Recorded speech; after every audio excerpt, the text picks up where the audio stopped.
Ayan guys, ang ganda dito guys. Kaso lang masakit sa paa guys kasi hindi ako ready. Ayan. Biglaan lang talaga to. Dito pala kami pupunta after ng church. Yun. Kaya ito na pala ako. Ang sakit ng paa ko. Pero maganda siya dito guys, promise. Nakakawala ng stress.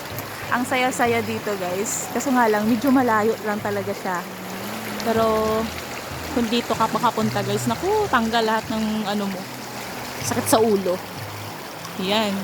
Ganda ng tubig guys. Ayun o. Super. Ganda. Gandara.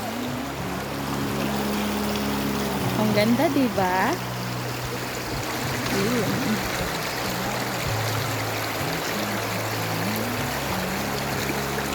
Ay, nakakatuwa yung tubig.